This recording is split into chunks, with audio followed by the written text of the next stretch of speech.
siècle en France avec Jean Bodin, les 6 livres de la République, où il y a déjà ce débat, la souveraineté des peuples a décidé de où va aller l'argent. Et c'est plutôt l'opposition entre un système impérialiste, qui considère l'homme comme un animal, et la question d'un système républicain qui considère l'homme comme créateur et capable de s'autodévelopper.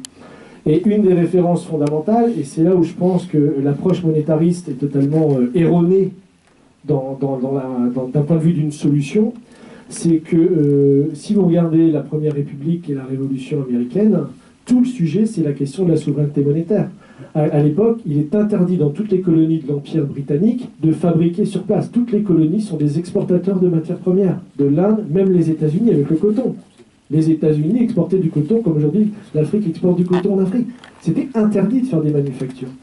Et la référence que je voudrais vous conseiller, parce que je pense que c'est une de celles qui m'a éveillé à l'économie physique, qui est justement l'école opposée à l'économie monétaire, c'est Alexander Hamilton, qui a été le premier secrétaire au Trésor, qui a développé le concept de crédit productif et qui a écrit un texte magnifique sur les manufactures, qui était interdite à l'époque par l'Empire anglais.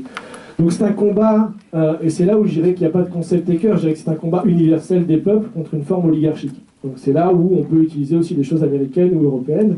Ça peut aider puisqu'on a été dans le même combat. Nous-mêmes, moi-même, je m'oppose à l'indépendance de la Banque Centrale Européenne, par exemple, donc on a un peu le même problème. Et je pense que moi je suis très heureux que le combat sur le CFA est ouvert, ça c'est sûr, ça fait des années que j'en parle, les Français ne sont pas au courant du tout de ce que c'est. Je veux dire, j'en parle depuis 15 ans, personne ne connaît.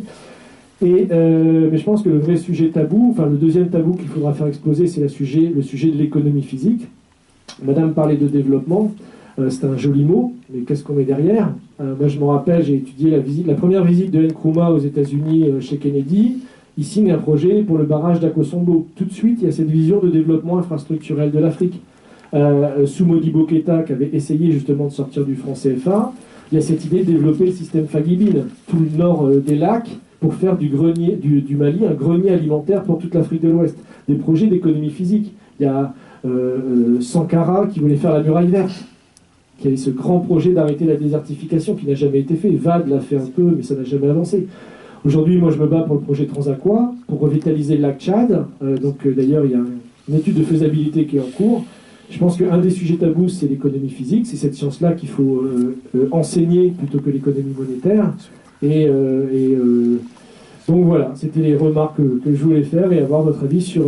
parce que je sais que M. Nibulko parlait qu'on ne peut pas découpler le débat monétaire du débat sur l'émergence. Et ce débat sur l'émergence, à mon avis, il est lié à ce développement de l'économie physique. Il y a des projets concrets où les gens doivent voir leur pays avec les yeux du futur, avec des chemins de fer, des réseaux potables, d'électricité.